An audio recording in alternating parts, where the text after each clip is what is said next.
Mi nombre es Leonel Acosta y hoy quiero llevarte a uno de los momentos más gloriosos que ha vivido el deporte colombiano, el día en que un hombre pequeño, de piernas de acero y corazón de montaña, puso a Colombia en lo más alto del ciclismo mundial. Hablamos del año 1987.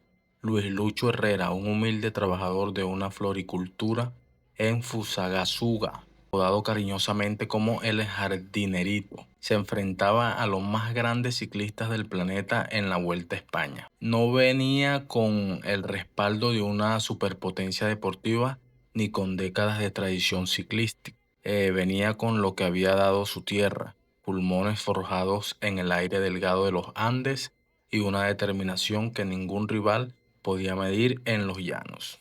Fue en las montañas donde Lucho se transformó, mientras otros corredores sufrían, se quebraban y cedían terreno, él atacaba con una cadencia hipnótica y una ligereza que parecía desafiar la gravedad. Dejaba atrás a sus rivales más experimentados, más temidos y más favoritos que él.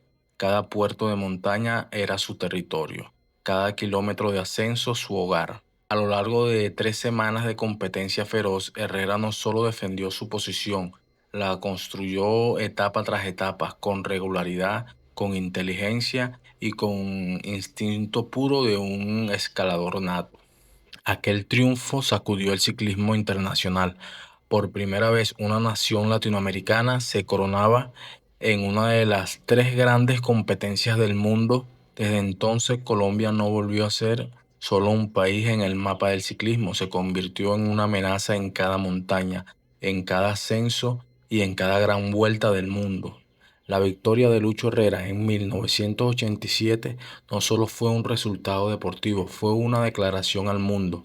Colombia había llegado para quedarse y convertirse en potencia en el ciclismo. Cruza el norte, en Conforto Gutiérrez, anda el líder, Cruz Herrera, campeón, campeón de la vuelta. De igual importancia fue la hazaña de Víctor Hugo Peña, el primer líder colombiano del Tour de Francia.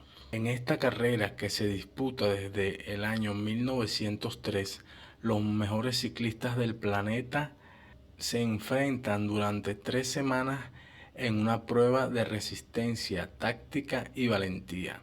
Y existe una distinción que todo corredor sueña con alcanzar: portar el maillot amarillo.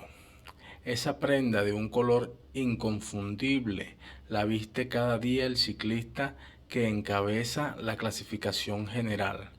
Es el símbolo máximo del liderazgo en el deporte sobre dos ruedas. Durante décadas Colombia observó esa carrera desde lejos, admirando a sus grandes figuras, pero sin haber tocado jamás ese lugar en lo más alto. Eso cambió en el año 2003. El ciclista colombiano Víctor Hugo Peña, corriendo bajo los colores del equipo estadounidense USA Postal, protagonizó un momento que nadie en su país olvidaría. Tras una contrarreloj por equipo, los resultados ubicaron a Peña en la cima de la clasificación general. Por primera vez en la historia, un colombiano vestía el maillot amarillo del Tour de Francia. No fue solo un logro personal, fue una señal, una puerta que se abría para toda una generación de ciclistas colombianos que años después llegarían a dominar las grandes montañas de Europa. US Postal, Pavel Pardos también llegando ahí al final, y el liderato que va a ser para ese hombre que tiene a la derecha, Víctor Hugo Peña, primer colombiano en vestir el maillot amarillo del Tour de Francia. Roberto Heras, muy bien también en la contrarreloj, y ese momento de felicidad. Continuamos con una línea de tiempo de la historia del ciclismo en Colombia. Esta comienza en 1948, un año el cual marcó el primer destello internacional para el ciclismo colombiano, con una medalla de oro en los Juegos Centroamericanos. En 1951 fue la fundación de la Vuelta a Colombia, una carrera apoyada por el periódico El Tiempo. Efraín Forero fue el primer campeón de la Vuelta, quien en 1953 abrió el camino al mundo al competir en el Campeonato Mundial de Ruta en Suiza, el cual fue un hito que sembró la semilla de lo que vendría. Otras leyendas como Rafael Antonio Niño, en la década de 1960, vio el surgimiento de una figura que trascendía el deporte. Los años 80 marcaron la irrupción definitiva de Colombia en el escenario mundial. En 1984, Luis Lucho Herrera escribió una página dorada al ganar la etapa 17 del Tour de Francia. 3 años después, en 1987, Lucho Herrera nos llenó de orgullo al coronarse campeón de la Vuelta a España, la primera gran vuelta para Colombia y para toda Latinoamérica. Y la gesta continuó en 1988, cuando Fabio Parra alcanzó un histórico tercer lugar en el Tour de Francia. En el año 2000, Santiago Botero se alzó con una etapa en el Tour de Francia y el codiciado Milov de mejor escalador, reivindicando la presencia colombiana en las cumbres europeas. Ya en el 2003 fue cuando Víctor Hugo Peña se convirtió en el primer colombiano en vestir el Milov amarillo del Tour de Francia, liderando la carrera durante 3 días. Estos logros demostraron que la llama del ciclismo colombiano seguía viva y lista para brillar con nuevos protagonistas. La década del 2010 fue testigo de una era dorada de Nairo Quintana, llamado el Cóndor de Boyacá. En 2013, con tan solo 23 años, Nairo sorprendió al mundo al terminar segundo en el Tour de Francia, llevándose además el Milov blanco y el de montaña, un presagio de lo que estaba por venir. El año siguiente, en el 2014, Nairo hizo historia al coronarse campeón del Giro de Italia, el mayor logro hasta ese momento para el ciclismo colombiano en Europa. Y su leyenda se consolidó en 2016, cuando añadió la Vuelta a España a sus palmares, sumando su segunda gran vuelta y confirmándose como uno de los ciclistas más grandes de su generación. Bien, hablamos de Egan Bernal. En el año 2019, a sus 22 años, se convirtió en el primer colombiano y latinoamericano en ganar el Tour de Francia y el ganador más joven en 110 años, una hazaña que conmovió a todo el país. 2 años después, en el 2021, Bernal añadió el Giro de Italia en su colección, consolidando a Colombia como una potencia mundial indiscutible del ciclismo. Bueno, ahora vamos a comenzar con la parte práctica de este video, donde vamos a estar hablando de cómo escoger nuestra talla de bicicleta de manera correcta, según 4 aspectos fundamentales, que es nuestra estatura, el largo de nuestro antebrazo, la longitud de nuestra entrepierna y el tipo de bicicleta que vayamos a comprar. Entonces procedemos primero a lo que es una de las partes más importantes, que es la longitud de nuestra entrepierna, que ahí es donde vamos a utilizar una fórmula para dar con la talla de nuestra bicicleta. ¿Cómo vamos a hacer esto? Lo vamos a hacer mediante la ayuda de un libro y un metro. Aquí tenemos el libro y nuestro metro, y vamos a utilizar una pared recta donde vamos a estar, nos paramos de manera recta en la pared y colocamos el libro en nuestra entrepierna y comenzamos con nuestra medición. Aquí lo hacemos con un poco de paciencia para no cometer errores. Juntamos los pies.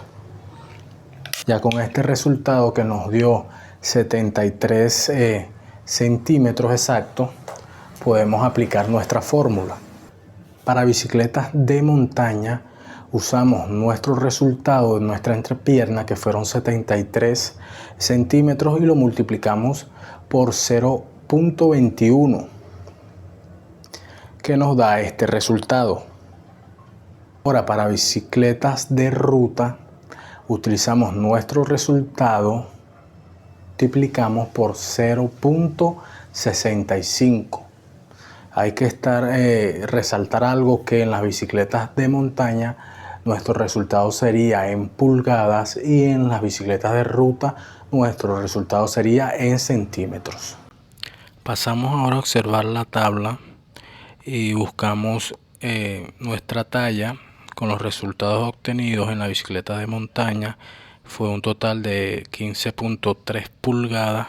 Estaríamos en la talla XS. Para la bicicleta de ruta, nuestro resultado nos dio 47.4 centímetros y estaríamos en la talla M según la tabla. Bueno, ahora vamos a hablar de cómo ajustar correctamente la altura de nuestro sillín. Esto va a depender de la longitud de nuestra entrepierna, que ya sabemos que son 73 centímetros. Este resultado lo vamos a multiplicar por 0.88 y el resultado es el ajuste que debemos hacer en la altura de nuestro sillín. ¿Cómo vamos a hacer eso? Lo vamos a hacer desde la parte central del pedalier hasta la parte superior del sillín. Debemos a medir siguiendo siempre. Esto nos dio un resultado de 64.2 centímetros, que fue el resultado que nos dio en nuestra fórmula. Otra manera de regular la altura de nuestro sillín sin metro es subiéndonos a la bicicleta. Colocamos los talones en los pedales, comenzamos a pedalear hacia atrás hasta conseguir que las bielas estén en la vertical, en la recta vertical que sigue el tubo de nuestro sillín. Aquí que debemos observar es la parte de nuestro fémur y tibia, y que no estén totalmente extendidos, sino que estén en un ángulo alrededor de 150 grados. Esto nos permite pedalear de manera correcta, que no forcemos nuestra cadera si el sillín está muy alto, o que forcemos nuestras rodillas si el sillín está demasiado bajo. Bueno, ahora hablaremos sobre el ajuste del retroceso de nuestro sillín o ajuste longitudinal del sillín. Para esto se usa una cuerda con un plomo. En este caso yo voy a improvisar con este implemento y vamos a proceder a explicar cómo podemos tomar esta medida de manera correcta. Aquí nos subimos a nuestra bici, ponemos la parte delantera de nuestro pie en los pedales, proseguimos a colocar las bielas de manera horizontal al piso. Tomaremos como medida nuestra rótula, se va a hacer nuestro apoyo de medida. Desde ahí es donde vamos a colocar nuestra cuerda con el plomo, y esta debe estar ubicada hacia el eje de la biela, debe estar totalmente de manera vertical.